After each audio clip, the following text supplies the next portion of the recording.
Hello everyone, today I'll show you how to change the music volume in Mewgenics.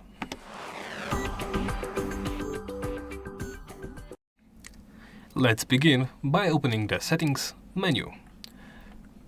Do so by pressing this button on the home screen or by pressing the Escape key and Settings while in game.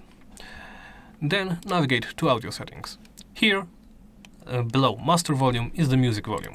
This controls the volume of the music, of course. You can adjust it to whatever value you like. Of course, remember that the master volume will also control that volume. So, by setting this to 100 and this to 10, you are hearing the music at 10% volume. Doing 50 and 10, you hear the music at 5% volume, and so forth. Once you make a choice, simply hit back. If you paused, press resume. That's it. Thank you for watching, and please remember to like, comment and subscribe.